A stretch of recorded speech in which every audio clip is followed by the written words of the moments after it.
दोस्तों नमस्ते। हाँ, मैं अनीता मौर्य सूरत से अपने यूट्यूब चैनल पे आप लोग का स्वागत करती हूँ। सोहर गीत लेके आई हूँ। कैसे लगेगा? लाइक सब्सक्राइब कमेंट करना, सपोर्ट करना। जय माता दी।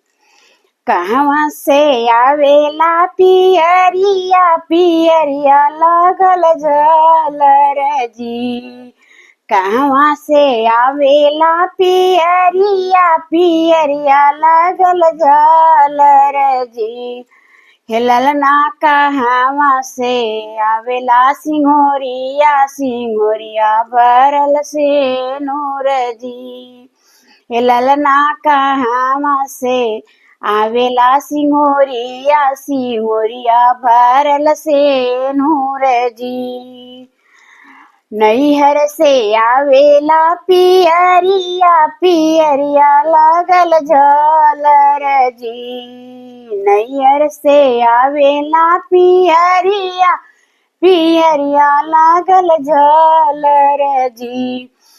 ललना ससुर से आवेला सिंहोरवा सिंहोरवा भरल से नूर जी।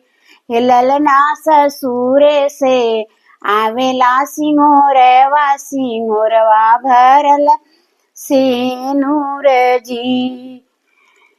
के भेजेला पियरिया पियरिया लगल झालर जी। के भेजेला पियरिया लगल झालर जी।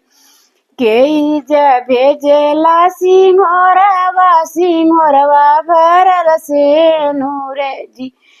के भेजेला सिंहोरवा सिंहोरवा भरल से नूर जी।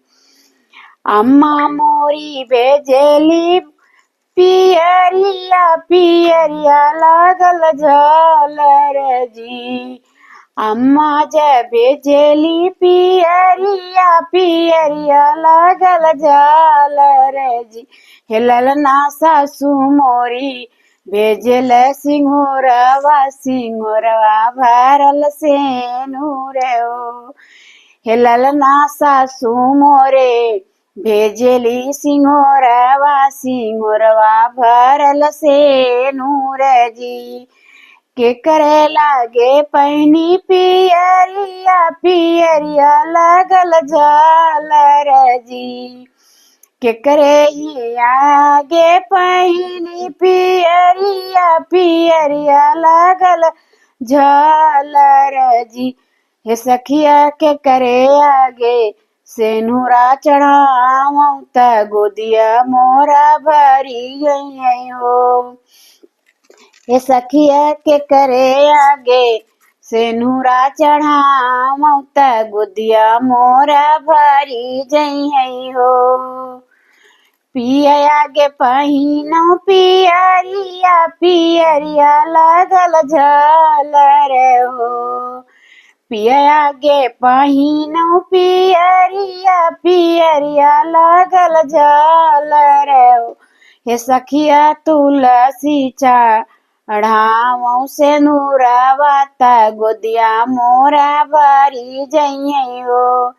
हे सखी तुलसी चढ़ाऊं से नूरवा त गोदिया मोरा भरी जई हो। कहवा से आवेला पियरिया पियरिया लगल झालर हो।